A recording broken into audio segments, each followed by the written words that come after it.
ଆସିଛି ସୁଯୋଗ ପ୍ରଭୁ ନାହାନ୍ତି ତ ତୁମ ପରେ କ୍ଷୁବ୍ଧ ଖ୍ରୀଷ୍ଟଙ୍କୁ କରହେ ତ୍ୱରିତେ ସାକ୍ଷାତ ଶେଷ ବିଚାରର ଦିନ ଯେ ନିକଟ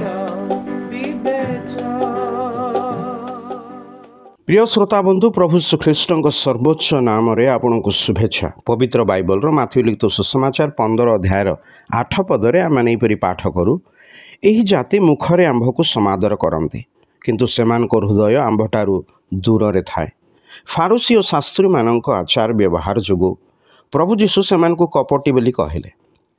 ଈଶ୍ୱରଙ୍କ ନିକଟରେ ପ୍ରାର୍ଥନା କରିବାକୁ ତଥା ତାହାଙ୍କ ଆରାଧନା କରିବାକୁ ସେମାନେ ଯାଉଥିଲେ, ତଥାପି ସେହିସବୁ କେବଳ ଓଷ୍ଠାଧରରେ ସୀମିତ ଥିଲା।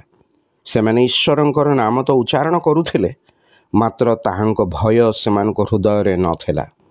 ପ୍ରଭୁ ଯୀଶୁ କହିଲେ, ସେମାନଙ୍କ ହୃଦୟ ଆମ୍ଭଠାରୁ ଦୂରରେ ଥାଏ, ଅର୍ଥାତ୍ ସେମାନେ ଈଶ୍ୱରଙ୍କର ଇଚ୍ଛାକୁ ଜାଣନ୍ତି ନାହିଁ କି ତାହା ଜାଣିବା ନିମନ୍ତେ ମଧ୍ୟ ପ୍ରୟାସ କରନ୍ତି ନାହିଁ। ଈଶ୍ୱରଙ୍କର ଇଚ୍ଛା ତ ଉତ୍ତମ, ସୁଗ୍ରାହ୍ୟ ଓ ସିଦ୍ଧ ଅଟେ, ମାତ୍ର ମନୁଷ୍ୟ ତହିଁ ବିଷୟରେ ଚିନ୍ତା ହିଁ କରେ ନାହିଁ।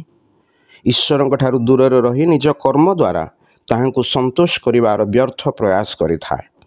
ସୁତରାଂ ଈଶ୍ୱରଙ୍କର ବାକ୍ୟ କହେ, ଯିଏ କେହି ବିଶ୍ୱାସ କରେ କେବଳ ସିଏ ଈଶ୍ୱରଙ୍କୁ ସନ୍ତୋଷ କରିପାରେ।